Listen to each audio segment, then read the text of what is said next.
Okay, for anyone who missed it, we're going to do another Cushcore install.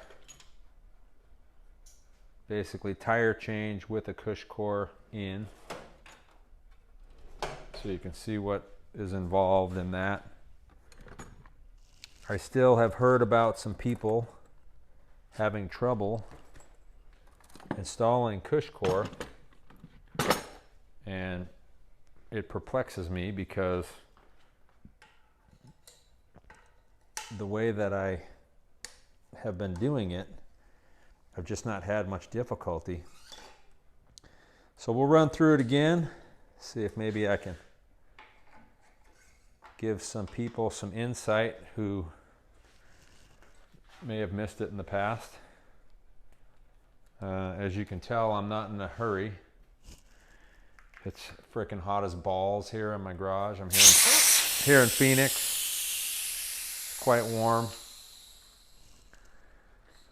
So first thing, pull the valve core out, let the air out. If your tire's been on a while, the bead's probably seated really tight to the rim.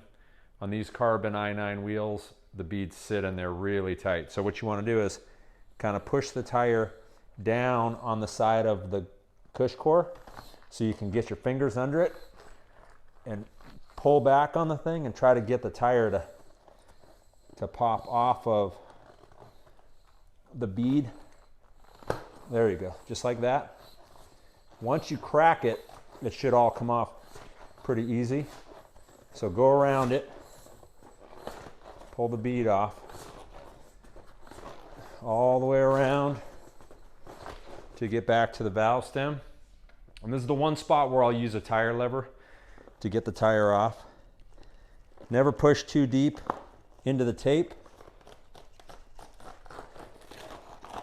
So that's it. Once you get the tire off, you're not going to want to use that guy anymore.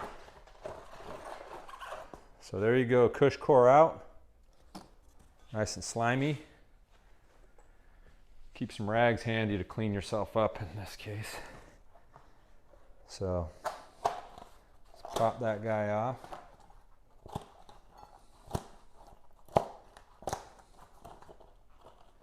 And we're done with that one.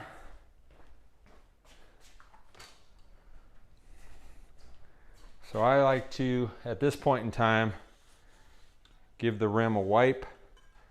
Give the tape an inspection, make sure everything's looking good. There's nothing worse than when you put one of these back together, get it all aired up, and you got air coming out of the spokes, coming out around the valve. That's a sign that you've broken the tape. It's real easy to do if you're using a tire lever. You push in, your rim tape should be really tight like a drum skin. You push in and poke it, just the littlest hole, that's gonna compromise your tire. So you wanna be careful not to do that. All right, so anybody who doesn't know, writing on the tire, telling you what model tire it is, that goes on the drive side of the wheel. You don't want to show up to the trailhead with your tire backwards. Your buddies will have a field day with you. So keep that in mind. So usually the first side of the tire, for the most part, usually goes on pretty nice. Make sure nothing's holding me up here. Yeah, so the middle of the rim is what's called the drop center. That's the tightest circumference around the wheel. So you want to make sure you get the tire in that section of the wheel as you're working it around, because that's gonna be the part that's a smaller diameter than the tire. Some people like to line up the Maxxis logo with the valve stem. I don't know that I really care about that, but whatever. Okay, so here's the part where I deviate from, actually, I've already deviated from what Cushcore says, but this works real well for me. Take the Cushcore, put it down in the wheel. Okay, so now it's in the wheel.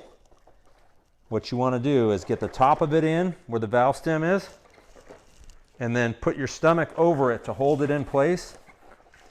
And then with your thumbs, work around. There you go, Cushcore's in. So at this point, I always keep a little Dawn soap and water. Put a little bit on the tire. And then I always like to start on the opposite side of the valve stem. But basically, get the tire going into the rim, each direction.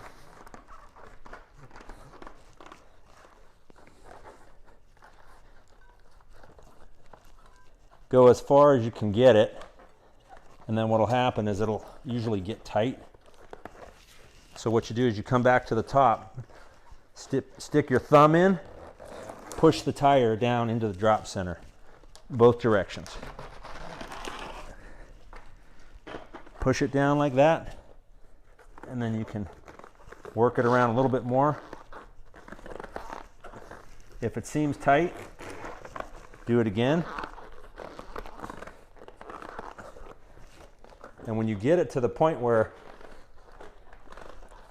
you've got just a little bit left to go, then it should just snap right on.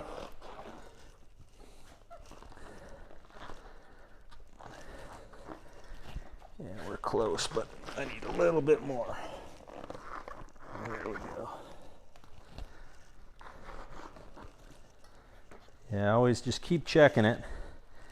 Like right there's a spot where it's not down, so that makes it tight.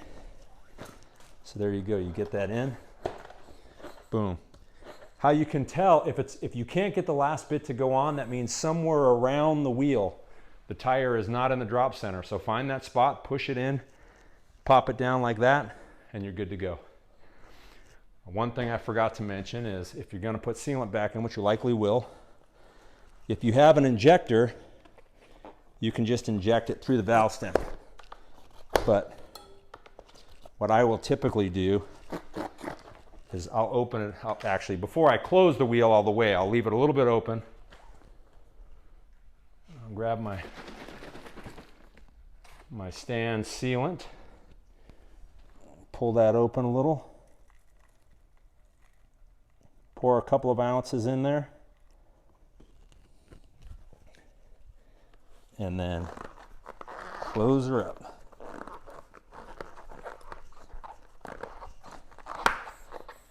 There you go. So with the Cushcore in, the tire's pushed up against the sides of the wheel. So with a regular foot pump, it'll seat right up. So I don't even leave the valve stem out. I go ahead and put the valve stem back in, and then I just pump it up. So far I've never had any issue with that. It takes it very well. I do have a charge pump in the event that I need to blast it with air pressure, but I've really never had that be the case.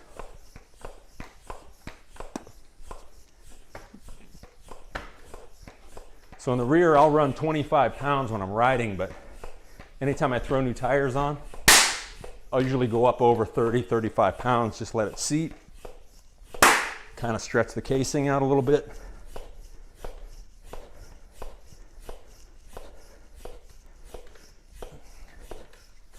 There we go, 35. Valve shut, caps on. Give it a quick wipe down.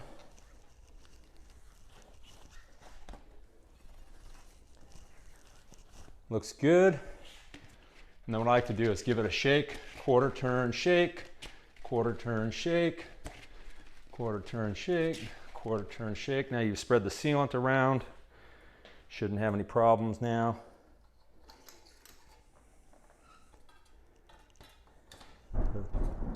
Whoa! Got a little thunderstorm going on outside right now, finally. We've been dying for some monsoon here in Phoenix. Looks like tonight we might finally be getting some. And there you have tire change with a Cushcore already in. Not too difficult. If you see me sweating, it's because it's about 115 degrees in my garage. Anyway, if you have any questions, put them in the comments. I'll answer any way that I can. This is my technique. This is not what Cushcore says to do, but I've had really good luck doing it this way. As you can see, it goes in real easy, no levers needed.